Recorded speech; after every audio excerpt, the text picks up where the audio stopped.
할렐루야.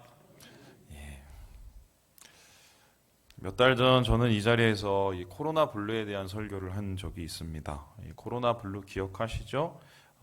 지금은 코로나 우울이라고 이제 바꾸라고 하던데요. 코로나19가 확산되면서 일상에 큰 변화가 닥쳤습니다. 그리고 이로 인한 우울감과 무기력증이 생기는데요. 이를 가리쳐서 하는 말이 코로나 블루입니다. 코로나 사태가 장기화되면 이 코로나 블루로 힘들어하실 분이 점점 늘어갈 것이라고 제가 그때 말씀을 드렸는데요. 이제는 그게 단순한 예상이 아니라 현실로 변해버렸습니다. 이 보고에 따르면 미국과 영국의 경우에는 이 단기간에 우울증 환자가 2배로 증가했다고 합니다. 우리 역시 굳이 통계를 확인하지 않더라도 사정은 비슷할 것 같은데요. 주위에서 우울감을 호소하시는 분들이 피부로 느껴질 만큼 많이 늘어나고 있습니다. 이 다음 그래프를 보면 좀 더 확실하게 살필 수 있는데요. 2020년 이 월별에 이 극단적인 선택을 하신 분들에 대한 현황인데요. 보시다시피 이 증가세입니다.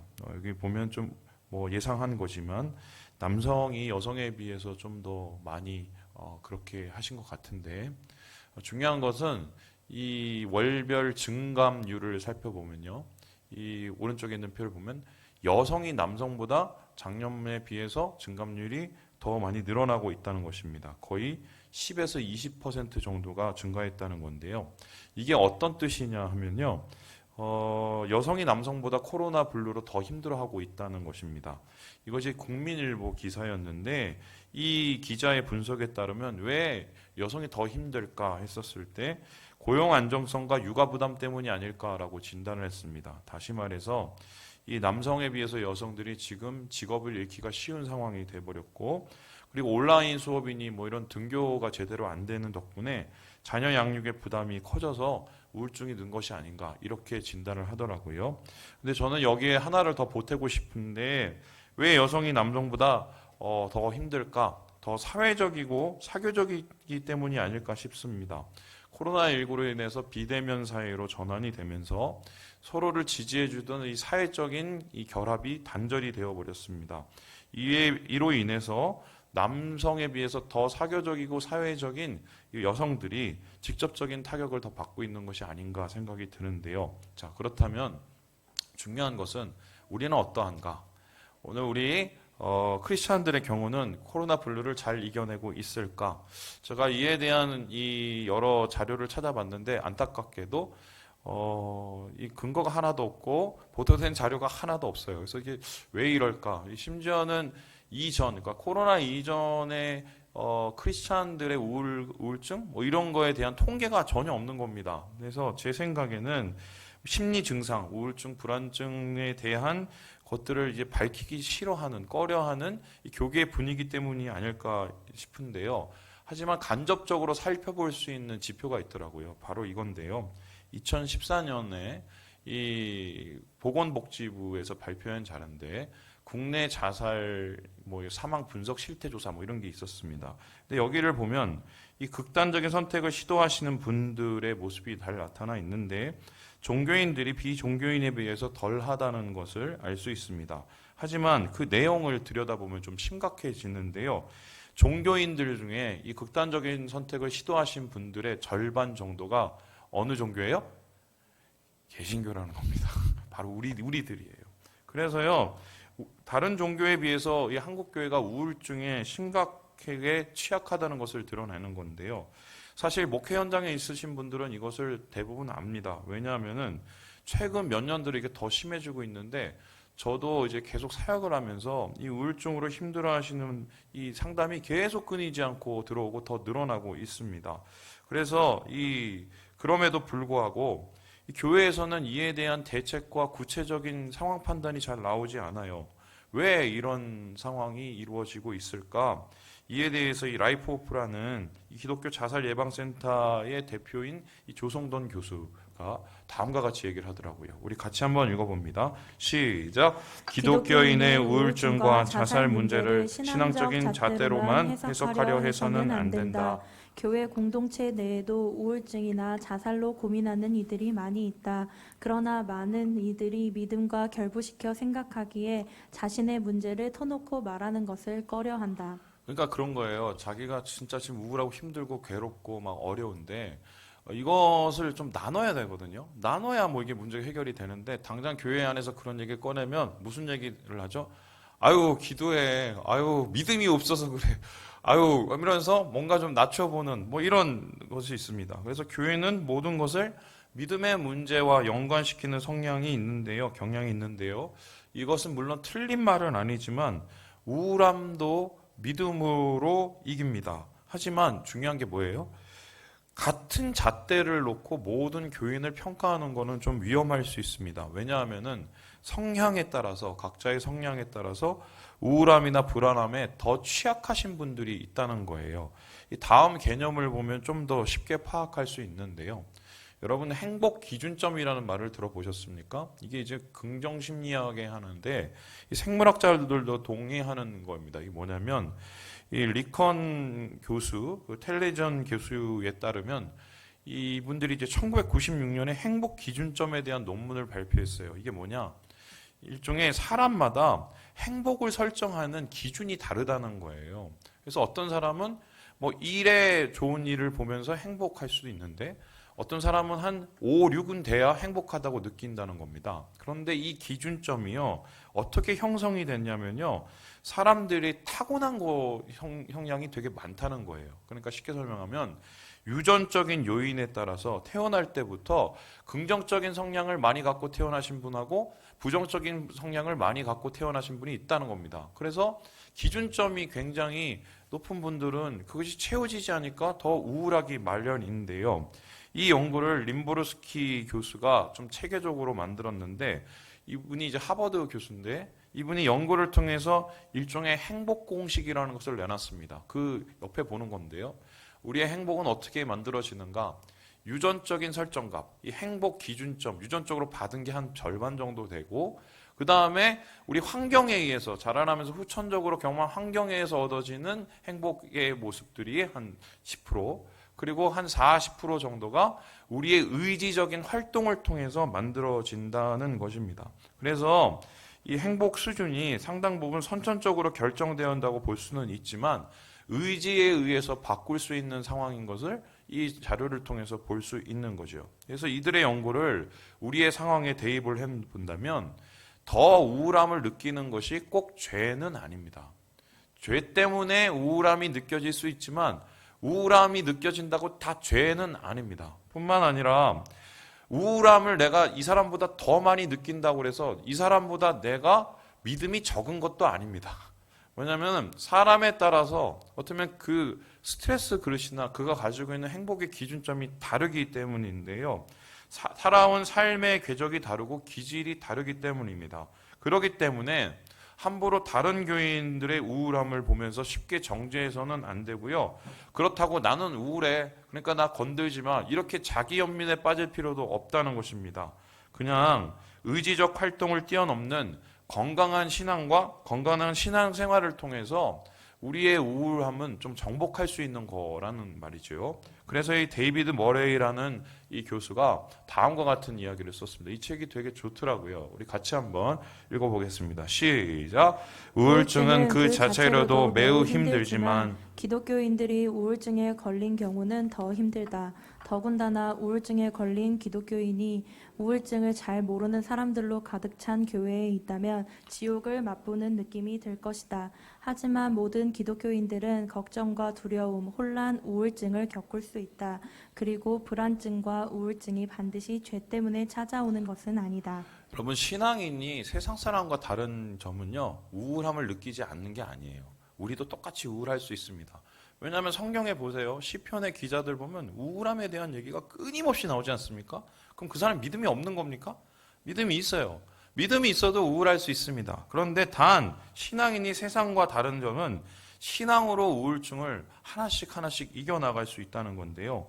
우리도 코로나 블루에 노출될 수 있습니다. 하지만 이길 수 있죠. 각자의 상황에 따라 기간과 방법은 다르겠지만 결국 신앙인은 신앙으로 우울증을 극복해냅니다. 자, 그렇다면 어떻게 우리는 이 우울함으로부터 이겨낼 수 있을까? 본문은 이에 대한 해법을 마련해 주고 있습니다. 제자들이 지금 예루살렘을 떠나 엠마오로 향하고 있는데요. 이 엠마오는 그들의 집입니다. 이 12km 떨어진 이 집을 가면서 그들의 발걸음은 예사롭지 않습니다. 매우 느리고 매우 우울합니다. 우리 함께 17절의 말씀을 같이 한번 읽어봅니다. 시작. 예수께서 이르시되 너희가 길 가면서 서로 주고받고 하는 이야기가 무엇이냐 하시니 두 사람이 슬픈 빛을 띠고 머물러 서더라. 한두 시간이면 갈 길을 오후 내내 터벅터벅 걷고 있습니다. 왜냐하면 그들의 눈빛이 슬픔에 잠겨 있기 때문입니다. 원어적으로 이 슬픈 빛이라는 말은요, 심각하며 침울하다는 뜻입니다. 그래서 그들은 심각하고 침울함을 느끼는 이 우울증에 사로잡혀서 가는 길에 결국 멈춰버립니다. 그 이유가 무엇일까요? 가고 싶어 가는 길도 아니고 가서도 정확하게 뭘 할지 몰랐기 때문입니다. 그들이 이토록 침울한 이유, 지난 며칠의 충격적인 경험 때문인데요. 예수님을 믿고 따랐습니다. 예수님을 메시아라고 믿었기 때문입니다. 그래서 집 떠나서 예수님 쫓았습니다. 하지만 예수님은 그들의 기대와 달리 메시아답지 못했습니다. 로마의 압제를 떨쳐내지도 못하고 이 종교 지도자들의 횡포를 이겨내지도 못했습니다. 오히려 힘없는 어린 양처럼 십자가에서 죽음을 당했는데요. 예수님의 죽음 앞에서 제자들은 모든 것을 잃어버렸습니다. 삶의 방향도 있고 목적도 잃어버렸습니다. 그들은 그래서 그 후 무기력해지고 우울해졌는데요. 어쩔 수 없이 할 수 없으니까 집을 내려가고 있지만 앞으로 뭘 해야 될지 전혀 알 수 없는 무기력 상태, 공황 상태에 빠지게 됩니다. 자, 그렇다면 이렇게 무기력과 우울함에 노출된 제자들은 어떻게 우울증을 이겨낼 수 있었을까? 어떻게 슬픔의 자리를 털고 사명의 자리로 돌아갈 수 있었을까? 본문을 살펴보면 우울증을 탈출하기 위한 지식, 꼭 우리가 익혀야 되는, 우리가 배워야 되는 지식이 있는데요. 이 정리해 보자면 세 가지 정도로 압축할 수 있겠습니다. 우리 같이 한번 읽어보겠습니다. 시작. 우리는 생각보다 약하다. 우울증 탈출을 위해서 우리가 먼저 인정해야 될 이 지혜는 뭐냐면 우리가 생각보다 매우 약하다는 것입니다. 우리 함께 21절의 말씀을 같이 한번 읽어봅니다. 시작. 우리는 이 사람이 이스라엘을 속량할 자라고 바라노라. 이뿐 아니라 이들이 이르한 지가 사흘째요. 여러분, 이들은 지금 사흘을 견뎠습니다. 예수님의 십자가 죽음 이후의 시간이 사흘이었습니다. 그런데 이것을 한번 생각해 보면 놀라운데요. 3년을 예수님을 따라다녔어요. 3년을 예수님이 이루어낸 기적들과 역사들을 다 목도했단 말입니다. 그리고 3년을 예수님의 말씀 속에서 진리에 가까웠단 말입니다. 그런데 이 3년이 단 3일 만에 무너져 버려요. 충격적인 거죠. 그래서요, 이들은요, 지금 예수님이 그들과 함께 걷고 있는데도 예수님을 알아볼 수 없을 만큼 지금 완전한 충격 속에 휩싸여서 완전한 무너진 상태가 되었습니다. 더 큰 문제는 잘못된 방향으로 가고 있다는 것입니다. 예루살렘 성도와의 교제도 떠나고 그리고 신앙 공동체와의 유대도 넘어진 상황에서 부서진 희망과 좌절된 계획에 사로잡혀서 지금 예수님과 함께 있어도 바라보지 못하는 신앙 절결의 시간, 결절의 시간을 지금 겪고 있다는 것입니다. 이러한 모습은 사실 성경 곳곳에 나타납니다. 3년이 3일 만에 무너지는 경험인데요. 우리가 지난주 시편의 말씀을 묵상을 했는데 다윗, 우리의 신앙의 모본이라고 할 수 있는 다윗 역시, 그 예배자 다윗 역시 자신을 가리켜서 이렇게 고백을 하고 있습니다. 우리 함께 39편의 말씀을 같이 한번 읽어보겠습니다. 시작. 주께서 나의 날을 한 뼘 길이만큼 되게 하심에 나의 일생이 주 앞에서는 없는 것 같사오니 사람은 그가 든든히 서 있는 때에도 진실로 모두가 허사뿐이니이다. 이게 왕의 이야기예요. 그리고 하나님과 누구보다도 가까웠던 사람의 이야기입니다. 그리고 하나님을 누구보다도 찬양하고 예배했던 사람의 이야기가 아이고 다 허사다, 다 헛되다, 다 엉망이다 이렇게 이야기를 하고 있는 거죠. 여러분 그렇습니다. 우리는요 사실 생각보다는 되게 약해요. 되게 약해요. 그래서 우리가 때때로 정말 놀라는 게 저분은 그래도 안 그럴 텐데 라는 분이 전혀 예상치 못한 시점에 무너지는 것을 보죠. 왜냐하면 그분이 더 약한 거예요. 다른 부분은 좀 강해도. 하지만 우리의 절대적인 위치는 사람은 하나님 외에 사람은 어떤 인생의 굴곡 속에서 강할 수는 없어요. 연약합니다. 사실 이게 신앙의 출발점이죠. 진짜 신앙은요, 우리가 약하다는 것으로부터 시작됩니다. 우리가 아무것도 아니라는 것을 인정함으로 시작이 됩니다. 그래서 하나님과 절대자 앞에 나아갈 수밖에 없는 이유가 우리의 연약함과 아무것도 아님을 우리가 새삼 느끼기 때문인데요. 그리고 그 연약함을 처리하는 과정, 하나님께 우리의 연약함을 인정하고 하나님의 도우심을 바라는 그 과정 속에서 우리의 신앙은 깊어집니다. 말 그대로 오늘 열심히 나오셔서 찬양했을 때 제가 은혜를 많이 받았는데, 눈을 들어 산을 보라. 나의 도움 어디서 올까요? 산을 바라보니 막 어마어마한 이 공격들과 사자와 또 강도들과 위험들 어마어마하지 않습니까? 약함을 느끼죠? 그때 이 시인은 뭐가 발휘가 되나요? 천지를 지으신 여호와에게서로다. 하나님을 바라보는, 나의 약함을 인정할 때 하나님의 도우심을 바라보는 역사가 나타나죠. 그래서요, 여러분, 신앙의 출발, 우울증을 이기는 출발은, 아니 내가 어떻게 이렇게 넘어질 수 있어? 3년이 어떻게 3일 만에 무너질 수 있어? 이렇게 하면은 절대 해결이 안 돼요. 나는 약한 사람이었구나. 나는 부족한 사람이었구나. 그래서 주님이 필요한 사람이었구나. 이러한 인정으로부터 우리의 신앙이 제대로 힘을 발휘하게 되는 거예요. 두 번째로 오늘 말씀 속에서 나타난 우울증 탈춤을 위한 지식이 무엇일까? 우리 같이 한번 읽어봅니다. 시작. 우리는 의외로 더디게 믿는다. 우리가 생각보다 매우 더디게 믿음이 자란다는 건데요. 우리 함께 25절의 말씀을 같이 한번 읽어보겠습니다. 시작. 이르시되 미련하고 선지자들이 말한 모든 것을 마음에 더디 믿는 자들이여. 여러분, 예수님께서 이들을 가리켜서 문제점은 뭐냐면, 너희들은 너무 늦게 믿어, 너무 믿음의 성장 속도가 느려, 이렇게 얘기해요. 마음이 더디 믿는다고 얘기를 합니다. 3년의 시간, 예수님을 바라봤던, 경험했던 시간도 그들의 믿음을 성장시키기에는 너무 짧은 시간이었다는 거예요. 여러분, 제가 세례교육을 하고 또한 여러 가지 이 제자 훈련을 할 때마다 느낀 게 뭐냐면, 기독교, 특별히 개신교가 장점이 뭐냐면, 우리의 신앙의 그 요체, 우리 신앙의 중심을 굉장히 단순화시키고 쉽게 가르치는 건 확실해요. 그래서 그 짧은 시간 안에 예수 그리스도에 대한 전하는 것, 구원에 대한 설명을 하면 그것을 받아들이기가 아주 쉽게 도식적으로 만들어 놓습니다. 그런데 문제는 생각보다는 너무 단순하다는 거예요. 단순한 믿음은 많지만 그 단순한 믿음 속에는 더 중요한 게 있는데, 진짜 믿는 순전함이 필요하거든요. 그러니까 지식적으로 예를 들어서 내가 죄인이다, 예수님이 구원하셨다, 그러니까 나는 예수님을 믿어야 된다, 고백하면 나는, 이러한 이 단순한 지식을 넘어서 정말 하나님이 어떤 분이고 예수님께서 나를 위해서 무엇을 하셨고 예수님께서 오늘 나에게 어떻게 역사하신가를, 이거는 진짜 믿어야 돼요. 믿어야 알 수가 있고 믿어야 볼 수가 있지 않습니까?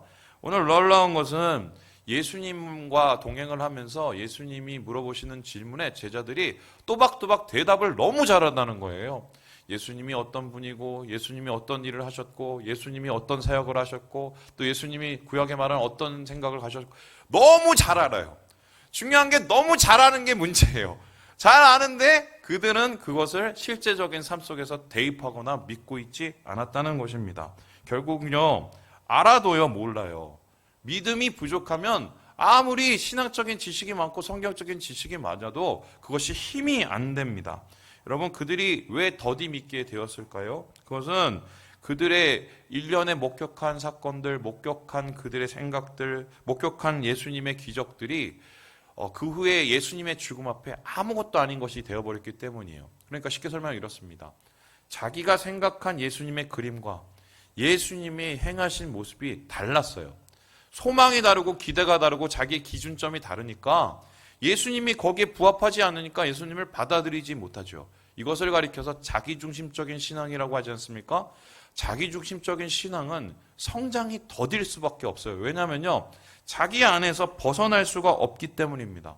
여러분, 우울하신 분들의 공통적인 특징이 뭐냐면 생각이 되게 많습니다. 그거 맞아요? 근데 생각이 많는데 백날 생각을 해보세요. 그 생각이 우리의 마음을 조금이라도 기쁘게 해주던가요? 우리의 마음을 조금이라도 행복하게 해주던가요? 제가 자신 있게 얘기한 게, 생각이라면 제가 진짜 많이 해봐서 알아요. 근데 생각의 가장 문제점이 뭐냐면 정리는 잘 시켜줘요. 하지만 어떻게 해요? 우리의 머릿속에 계속 그 생각을 뱅뱅 돌게 만들어서 나를 넘어서지 못한 자기중심의 사고방식에 갇혀버린다는 겁니다. 그래서요, 때때로 우울할 때는요, 생각을 멈춰야 돼요. 그리고 심지어는 묵상도 멈춰야 돼요. 그때는 뭐 해야 되냐? 차라리 부르짖는 게 낫습니다. 하나님 앞에 내 자신의 연약함을 고백하고 믿음 없음을 고백하고 하나님 앞에 부르짖는 그 기도가 오히려 우울증의 탈출구가 될 수 있다는 것입니다. 그래서요, 이 제자들은요, 이런 식의 부활, 예수님께서 고난을 받으시고 부활을 하시고 하나님의 왕이 되신다, 이런 거를 받아들일 준비가 안 돼 있었습니다. 자기 생각에 너무 충만해 있었기 때문에 더디 믿을 수밖에 없던 것. 여러분, 그에 대해서 이 찰스 스윈돌 목사님이 다음과 같이 지적을 하고 있습니다. 우리 같이 한번 읽어보죠. 시작. 희망은 유리창과 같다. 그것은 투명하지만 초점이 맞지 않으면 당신의 뒤에 있는 것만 비친다. 제자들은 엉뚱한 곳을 보느라 바로 자기 앞에 있는 것을 보지 못했다. 그들은 부활하신 예수님의 얼굴을 몇 시간 동안이나 보았지만 그릇된 기대를 버린 후에야 비로소 알아보았다. 성경을 상세히 살펴보고 나자 그들이 암울하게 느꼈던 상황을 하나님의 관점에서 보게 되었다. 사실 지금 예수님은 계획대로 하고 있는 거예요. 죽으셔야 부활하시고 부활하셔야 구원하시거든요. 그런데 제자들의 생각은 예수님의 계획과 예수님의 뜻하고는 전혀 다른 생각이 있었기 때문에 볼 수가 없는 거예요. 그런데 예수님께서 말씀으로 그들을 가르치시고 그들의 잘못된 생각을 예수님께서 고쳐 나가셨을 때 비로소 눈이 열리게 되죠. 믿음의 눈이 열리게 해서 자기의 더디게 믿는 한계, 믿음의 한계를 벗어나서 비로소 그 우울증으로부터 탈출하고 하나님의 소망으로 돌아올 수밖에 없었다. 그래서요, 여러분, 나는 이렇게 믿음이 없어. 이게 당연한 거예요. 사람 따라 달라요.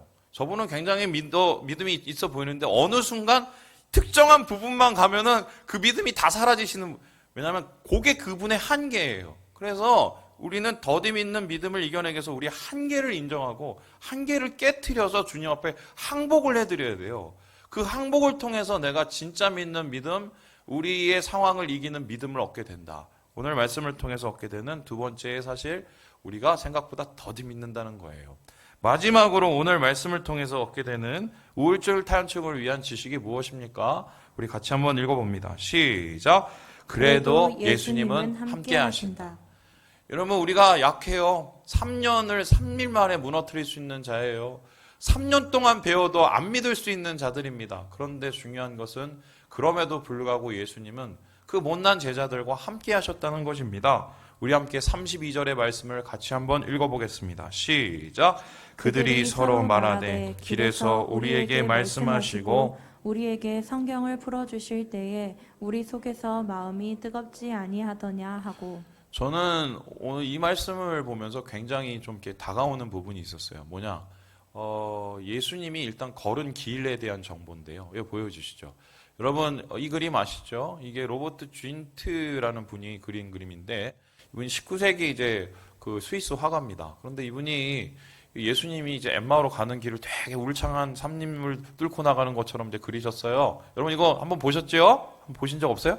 그런데 막 떡갈나무가 막 있고 있는데 사실 그 예루살렘 근처에는 이런 게 없습니다. 이분이 이렇게 그린 이유가 뭐냐면 이분이 원래 풍경화가예요. 그래서 풍경을 잘 그리고 떡갈나무 잘 그린 분이라 떡갈나무를 그려놓고 예수님을 거기다 갖다 붙여놓은 거예요. 그런데 실제적으로 엠마오로 내려가는 길을 가서 따라가 보면요, 제가 이 길을 따라가 봤는데 다음과 같습니다. 굉장히 황량해요. 거의 광야에 가깝습니다. 그래서 이 광야에 가까운 길을 예수님께서 함께 걸어가시는 거예요. 그래서 마치 이 길은 그들의 황폐한 심리를 보는 것 같은데요. 이 답답한 이 연약한 제자들을 하나님께서는 동행하시고 믿음이 더딘 3일 만에 무너진 그들을 찾아오셔서 이 길을 함께 동행하셨다는 것. 저는 이게 참 은혜가 되더라고요. 여러분, 주님이 함께 걸으실 때는 어떤 길이든 마다하지 않습니다. 하나님이 찾아오지 못하실 길, 예수님이 찾아오지 못하실 장소는 없습니다. 우리의 황폐한 그 엠마오로 내려가는 그 길조차도 주님께서 함께 따라가시며 우리와 동행하신다는 것, 이것이 사실 우울증을 탈출할 수 있는 가장 큰 이 능력이죠. 뿐만 아니라 저는 이 말씀 속에서 보게 되는 게 왜 굳이 예수님께서 이렇게 조용하게 이들에게 이렇게 노크하듯이 찾아오셨을까? 저 같으면은 탁 찾아오셔서 뭔가 부활하셔서 예루살렘에 탁 나타나셔서 얘들아 나 일어났다. 나 괴롭힌 놈들 다 와봐. 막 이러면서 막 정리를 해서 막 알린다던가. 그것도 아니면 이 제자들을 쫓아가셔서 야 니네는 왜 이렇게 바보 같냐. 내가 왔잖아. 좀 나 좀 봐봐. 이러면서 자기 자신을 정확하게 드러낼 수 있었어요. 정체를.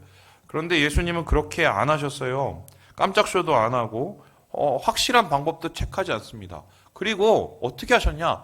매우 조용하게, 매우 침착하게 제자들의 길을 그냥 걸어갔습니다. 심지어는 그 얼굴을 모르고 예수님의 음성을 모르는 그 상황 속에서도 전혀 답답하지 않고 그들과 함께 몇 시간을 함께 걸어가셔요. 왜 예수님은 이런 방법을 택하셨을까? 구약에 보면은 이와 비슷한 이야기가 나오는데요. 이 이야기를 보면 우리가 정확하게 그 예수님의 의도를 알 수가 있어요. 우리 함께 열왕기상 19장 말씀을 같이 한번 읽어보겠습니다. 시작. 여호와의 천사가 또 다시 와서 어루만지며 이르되 일어나 먹으라. 내가 갈 길을 다 가지 못할까 하노라 하는지라. 엘리야에게요. 그 큰 일을 이룬 엘리야가 우울증에 빠져서 이세벨의 말에 숨어서 도망가는 길. 그래서 그 길 속에서 엘리야가 계속 뭐라고 그러냐면 극한 우울증 속에서 하나님 나 죽여주세요. 나 더 이상 못하겠어요. 이러면서 하나님 앞에 대들기까지 합니다. 자, 그렇다면 그때 주님께서 하신 일은 하늘에서 번개를 내려주셔서 콱 하면서 야, 이 정신 차려라 이놈아. 뭐 이거밖에 못해. 다시 안 돌아가? 이렇게 안 하셨어요. 어떻게 해요? 천사를 보내셔서 자고 있는 개를 이렇게 어루만져 주시고 잘 재운 거예요. 그리고 나서 뭘 하셨냐? 야, 잠깐만 일어나봐. 밥 좀 먹어. 밥 먹이고 다시 또 재웠어요. 이유가 뭡니까? 여러분, 이렇게 만지시는 이 하나님의 손길은요, 바로 영혼을 만지는 치료자의 손길입니다. 아무리 맞는 말을 하고 아무리 옳은 말을 해도 지금 들을 상태가 안 되고 지금 뭔가 받아들일 마음의 준비가 안 돼 있으면 그 말이 백해무익이죠. 그런데 예수님께서는 그것을 아셨기 때문에 마치 이 엘리야를 동행하시면서 그를 위로하시고 그의 마음을 설득해 가시는 그 하나님의 모습처럼 제자들에게 나타나셔서 조용하게 그들과 함께 동행하세요. 그리고 그들의 말을 들어요. 이유가 뭘까요? 공감하시는 거예요. 그들이 있는 상황이 참 안타깝고 또 답답하긴 하지만 누구보다도 그들을 사랑하시기 때문에 그들의 마음을 공감하면서 함께 느끼고 있습니다. 그리고 그 공감의 시간 속에서 그들이 뭔가 들을 수 있는 귀가 열렸을 때 예수님께서 하신 일이 뭡니까? 제대로 된 정보를 가르쳐 주세요. 그게 아니야. 너희들이 지금 적망할 건 아니야. 그러한 고난은 겪어야 되고 그 고난을 겪으면 영광이 나타나. 이런 구약 선지자들의 말씀을 통해서 예수님께서 제대로 된 정보를 집어넣어 주실 때 이러한 제대로 된 정보를 받고 나서는 제자들이 드디어 영혼이 깨어나고 탈출하고 하나님 안에서 새로운 시작을 할 수 있게 된다는 것입니다. 여러분께 보여드릴 게 있는데요. 바로 이 사진입니다. 이게 뭔가 싶은데 이게 뇌예요. 뇌를 쪼개는데 요즘에 이제 뇌과학이 계속해서 발전을 하고 있는데요. 이 뇌과학에서 우울증은 어떻게 이루어질까를 고민을 하고 이제 연구를 했는데 그렇게 해서 발견해낸 게 뭐냐면 시상하부라는 기관입니다. 이 기관에 보면은 이 기관이 매우 작은 기관인데 이 기관에 따라서 어떤 일이냐면 보상과 각성의 작용이 일어나요. 이게 무슨 뜻이냐?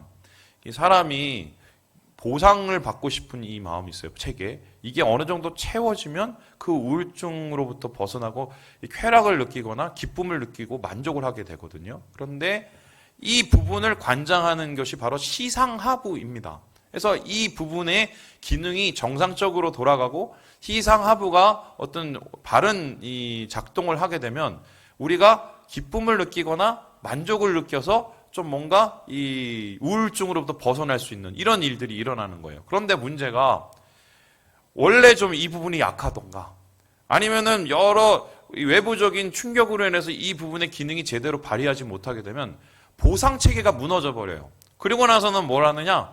완전히 우리의 머리가 꼬이게 됩니다. 그리고는 똑같은 상황을 보고도 안 되는 것만 보게 되고 안 되는 느낌만 받게 돼요. 그래서 이런 시상하부의 문제가 나중에는 심각한 우울과 심각한 불안과 무기력으로 발전될 수 있거든요. 그런데 이 뇌각을 조사하던 중에 놀라운 것을 발견했습니다. 그게 뭐냐면 이 시상하부가 정상적으로 작동하도록 강하게 뭔가 푸시하는 힘이 있었어요. 그러니까 사람이 어떨 때 이러한 보상 체계가 정상적으로 돌아가는 시상하부가 이루어지냐를 봤더니 그때가 뭐냐? 누군가로부터 공감의 그것을 얻을 때예요. 그러니까 어떤 사람으로부터 공감을 통해 자신이 처한 현실에 한숨을 돌리는 여유를 찾게 되면 그때 이러한 이 우울증을 벗어날 수 있는 강력한 뭔가 동기가 발휘가 된다는 것을 이 뇌과학자들이 발견하게 된 거예요. 저는 뭐 이것을 굳이 말하지 않더라도 예수님께서 이 작업을 하신 거예요. 정말 뭐 보이는 게 다 우울한 이 상황에서 이들에게 가서서 이 마음을 만져주시고 그들의 마음을 공감해 주시고 그들의 마음을 함께 해주시고 그들의 이 험한 길을 동행해 주시면서 그 마음 속에 하나님에 대한 소망과 하나님에 대한 기쁨이 다시 회복될 수 있도록 예수님께서 함께 해주셨다. 바로 우리 주님은 그렇게 엠마오로 가는 두 제자를 살리셨고요. 오늘날 똑같이 우리를 그렇게 회복시키시고 일으키시기 원합니다. 한 가지 얘기를 하고 제가 마치도록 하겠습니다. 얼마 전에 밖에서 교회에서 모임이 안 되니까 밖에서 이제 성도들을 만나서 이렇게 얘기를 나누고 뭐 기도하는 시간이 있었어요. 이제 각자 돌아가면서 어떤 기도 제목이 있는지를 이렇게 얘기를 나눴습니다. 근데 그 기도 제목이라는 게 처음부터 끝까지 우울한 거였어요. 지금 뭐 우리의 상황을 다 볼 수 있는 이래서 우울하고 저래서 우울하고 또 그래서 기도를 잘 못하겠고 또 이래서 내가 지금 신앙생활이 좀 많이 바닥이고 막 이런 얘기를 막 하고 있었어요. 그런데 한 자매가 그런 얘기를 했어요. 어떤 얘기를 했냐면 나도 힘든데 내가 오늘 여기 나오는 이유는 나도 약하고 힘들지만 함께 주님 안에서 공감하면서 뭔가 우리가 함께 도움이 될 수 있을 것 같아서 나왔다고 이런 얘기를 하시더라고요. 그런데 그 얘기를 딱 하는데 이게 오늘 제자들이 뭔가 막 마음이 뜨거워지는 것처럼 제 마음속에 막 뜨거워지는 이 감동들이 있었어요. 예수님 마음이죠, 어떻게 보면.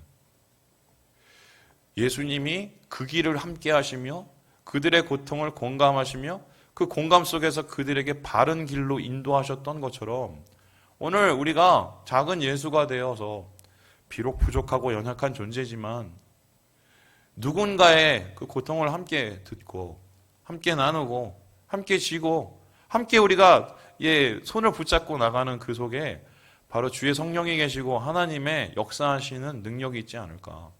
여러분 그렇습니다. 지금은 어느 때보다도 주님의 동행하심 그리고 내가 동행하시는 하나님의 손길이 되어 주어야 될 때예요. 주님 안에서 우리가 잊지 말아야 될 것. 그래도 함께 하시는 하나님. 이 길을 동행하시는 하나님을 우리가 절대로 잊지 말아야 되고요. 그 하나님과 그 주님과 함께 동행하면서 나아감과 동시에 누구의 손을 함께 잡으면서 공감하면서 가는 이 길에 주님께서 우리를 절대 포기하지 않을 거라는 그런 확신, 그것이 바로 오늘의 이러한 상황을 이겨낼 힘이라고 저는 믿습니다. 여러분 예배를 마칩니다. 힘듭니다. 어렵습니다. 괴롭습니다. 하지만 신앙인은 이겨나갑니다. 그 길을 함께 하시는 주님이 계시기 때문에 그 길을 함께 걷는 우리 형제 자매들이 있기 때문에 여러분 주님의 공감의 능력을 잊지 마시고 오늘도 주님 안에서 이 길을 함께 걸으시면서 이 어려움을 이겨내시는 우리 3일 가족 되시길 주님의 이름으로 축원합니다. 기도하겠습니다.